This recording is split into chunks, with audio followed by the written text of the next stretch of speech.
Zabby pressed her lips together before asking, I heard that the eligible prince of the White House is no longer eligible.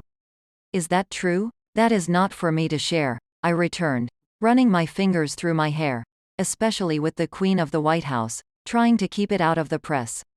Zabby decided. That's a yes, without saying yes. Don't worry, I will keep it on the down low. She then continued, now, you are going to want to look at your mother's partner, Roman Livingston, and how he is connected to your grandfather and Aurora Asher. His last known location was on India 7. Dani sighed, then revealed, about an hour ago, there was a woman who was brought on board my vessel. Alex, she could have been the spitting image of you. She was badly injured in a spacecraft accident. That is the story her and her husband Kane are feeding us, but it is evident that there is more going on. She had internal injuries that almost killed her, and it appears she was almost electrocuted. I was shocked when I ran a DNA test and realized she was your twin. Someone tried hard for the family to forget her, and us. I didn't remember until I talked to my mother in a dream. She said she needed Tony and I to solve her murder, and that it is connected to Asher's death, and there have been others. She means Charlotte Darling and Henry Dikes, Jessa provided. I can provide you with their information. It was a couple of cold cases I tinker with in my spare time. How do you have any? I questioned. You are the busiest woman I know. I looked around at the faces. When are we doing another Clue Club getaway?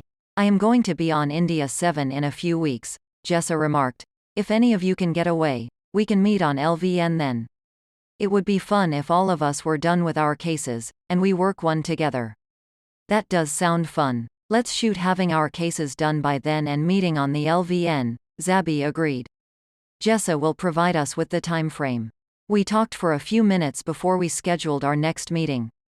I stood and headed in search of Drew, who sat on the bed in the master bedroom, poring over a quan pad as I'd seen him do many nights. Probably as many as he'd seen me do the same thing. I was talking to Jessa, Zabby and Dani. Allie was brought into Dani's MASH. Allie was in a bad accident and had to have surgery. Dani says she is going to be fine, but I just wish I had been there. She doesn't want me there, so I don't know what I thought I needed to be there for. I just get a bad feeling that her husband had something to do with the accident. I don't know what, but I get a bad feeling whenever his name is mentioned. Drew looked over at me and asked, "Did you say something?" I rolled my eyes. Apparently nothing important enough for you to listen. Alex, I am trying to do what you told me to do. Work on finding a cure for latchum disorder. I get that. However, I just told you that my twin sister was brought into Dani's MASH unit because she was in a bad accident and had to have emergency surgery. I told you I suspect her husband has something to do with it because I have a bad feeling every time his name is mentioned. That's nice, Drew returned, engrossed in something on his quan pad. That's it. I am done talking to you. I swung on my heel and moved out the doors and moved into the living room. I settled on the couch, then realized I had too much energy to burn. I made sure all the kids were okay before heading out the doors and to the senior officer's gym, where I ran the track for an hour. When I returned to my quarters, I found Drew sitting in the chair facing the doors. Where have you been? I was listening to you, and then you disappeared.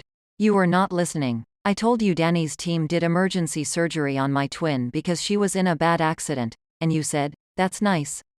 It is not listening when I told you 3 times my twin was in a bad accident, and, for the 3rd time, I am telling you, I think her husband is involved because I get a bad feeling every time his name is mentioned. I moved past him and down the hall. I ducked into the master bedroom and into the ensuite bathroom to take a shower. When I returned to the bedroom from my shower, I sat at the vanity, brushing my hair when I caught sight of Drew sulking on the bed in the mirror. I rolled my eyes. You don't get to be mad. You were not listening to what I had to say. I understand we need to find a cure for latchum disorder. I also know that someone erased my memory and the memory of my entire family, on both sides to prevent us remembering Allie. We were inseparable. I missed growing up with her. I didn't realize I lost my mother and my twin on the same day. Our kids are sick, and I am pregnant. That is a lot to process. I needed to talk to you about it all. I am sure you needed to discuss latchum disorder, but it's okay. I am okay. I want to keep the twin situation from Aiden and Abby for right now because I would have to answer too many questions that I don't have the answers for. Tony and I have to finish this case within 3 weeks, according to my mother. If we do it before the Clue Club get here, then we want to see if the IIB will let the Clue Club solve a case together. I think it would be fun. What happened to your first partner? Drew questioned, stood and moved to the edge of the bed. I put my hand up and said with grave deliberation, "You know better than that. You would think you were the one going through the Renav show and not me." I tilted my head to the side and wondered, when was the last time you had a physical? Wasn't it last year when all the doctors did the physicals? There is nothing wrong with me. Thank you. You are the one who is acting crazy. Time traveling, twin sisters, telepathy, Renav show, pregnancy. You are talking nonsense. There is no such thing as time traveling, telepathy and the Renav show.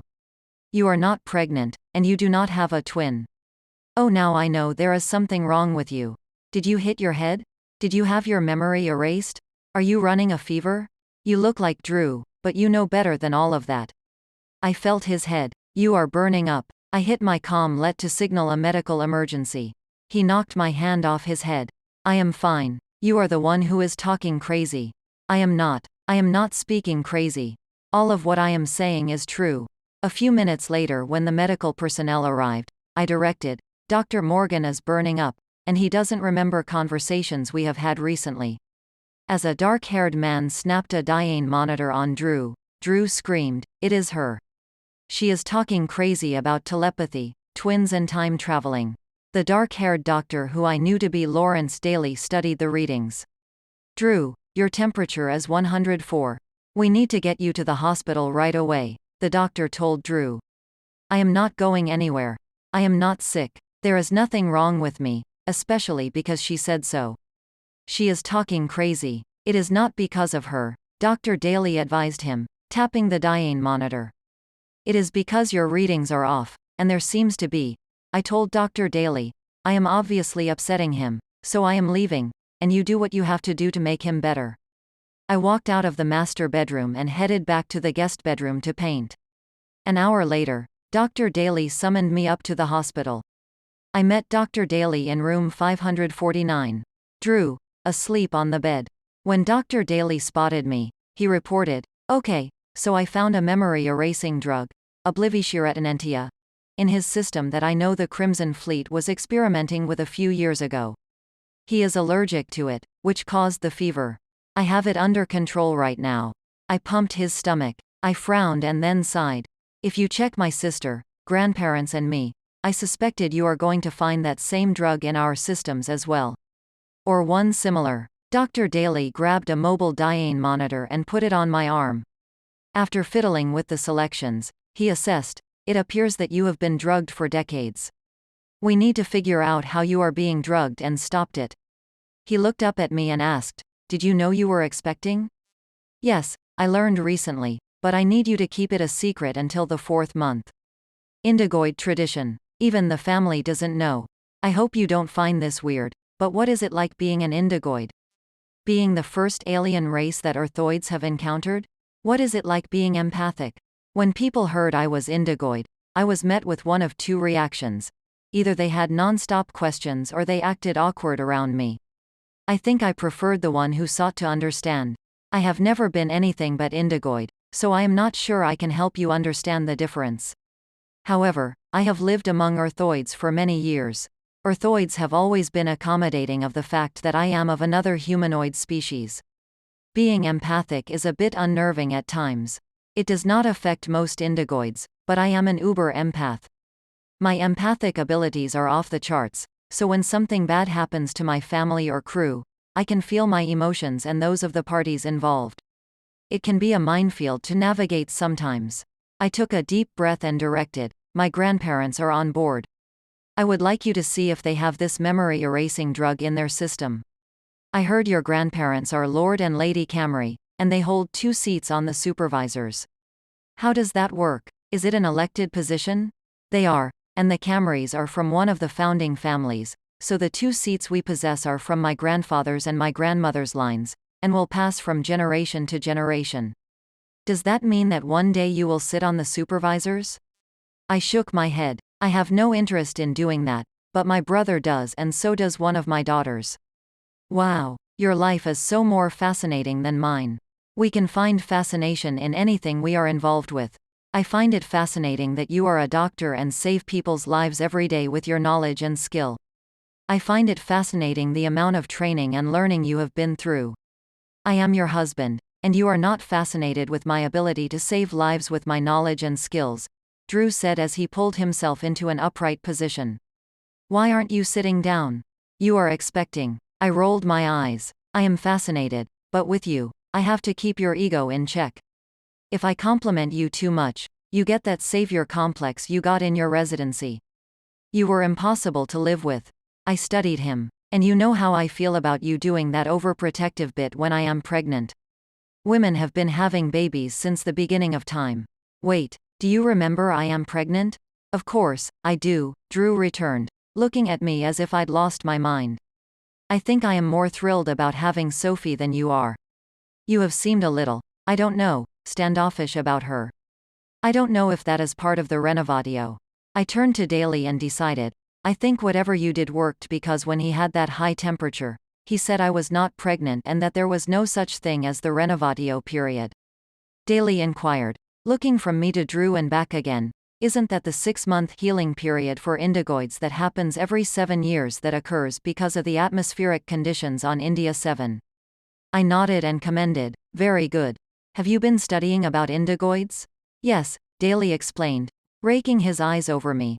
I would be remiss in my duties as a doctor on this space base if I didn't, since indigoids come on and off LVN all the time since we are so close to India 7.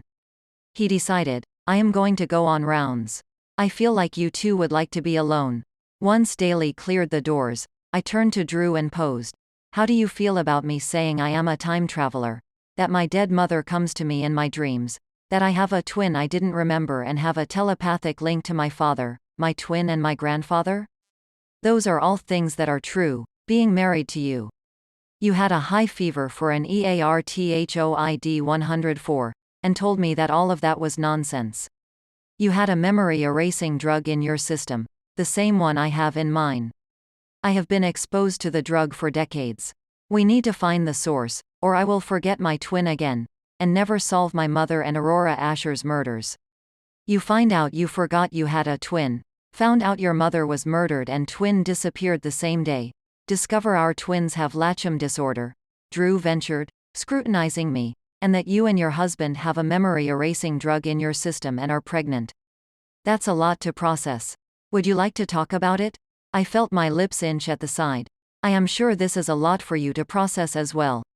I am a little curious as to why you are not thrilled about Sophie. He patted the place next to him.